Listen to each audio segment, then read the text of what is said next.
I just get a wee bit of silence for our next speaker? This is the first time this woman has spoken on a stage. She is a new Scot. She's a French woman.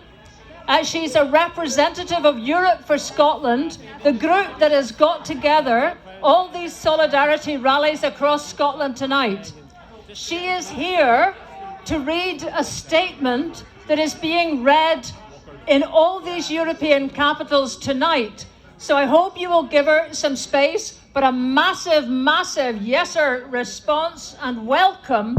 And could you please welcome Elise Tallaron?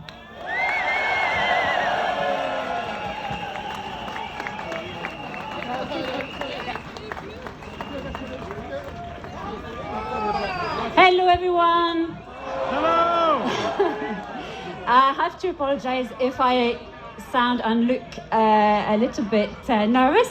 When I put my name forward to do this a few days back, I didn't know I was going to speak straight after the First Minister of Scotland.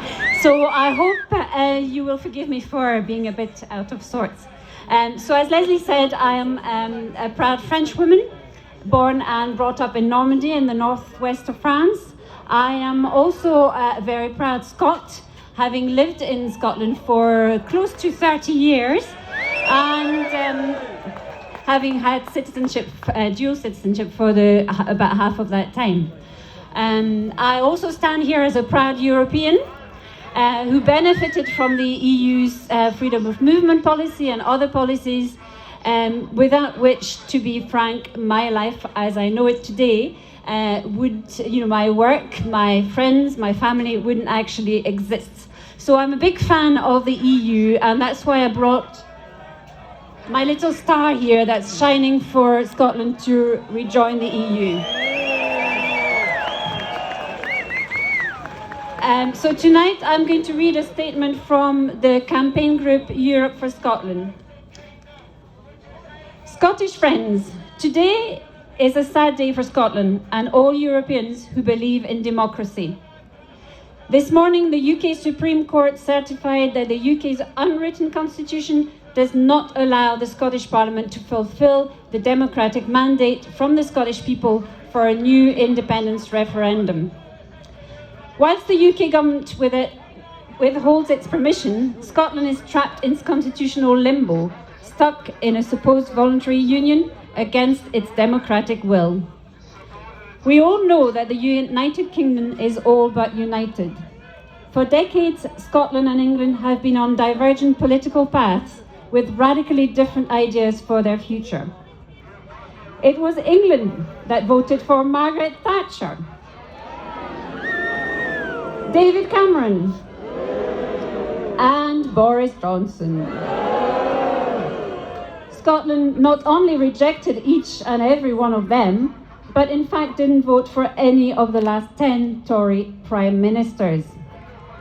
It was England that voted narrowly to leave the European Union. Scotland never wanted to leave and voted overwhelmingly to remain. It is England that would like to be global Britain. All Scotland wants is to be in charge of its own destiny and not become collateral damage for England's terrible choices. How many more Tory prime ministers should be inflicted on Scotland against its democratic will? How many more years should Scotland's businesses suffer because of Brexit?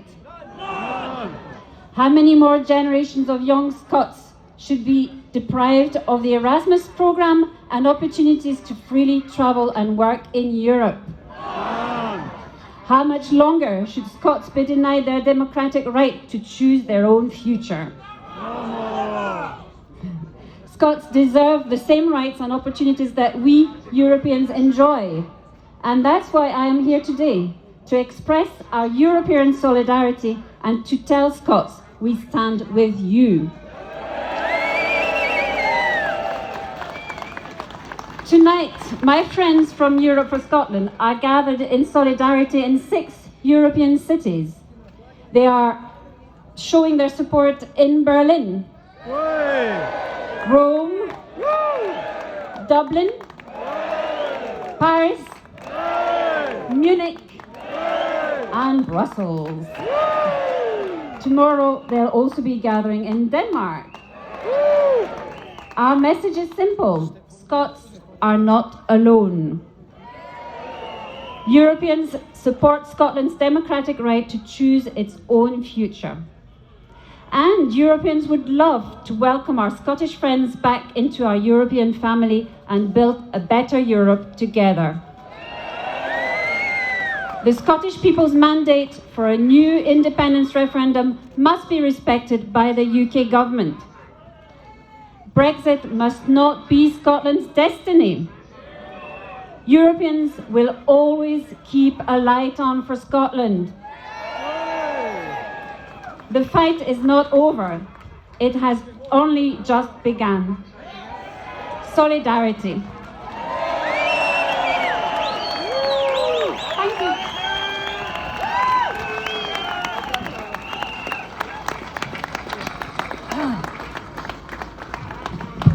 Well, if that was a first speech, you'd love to be around for the second one, wouldn't you? Anyway, thank you so much to Elise. We're now moving straight on to hear from a man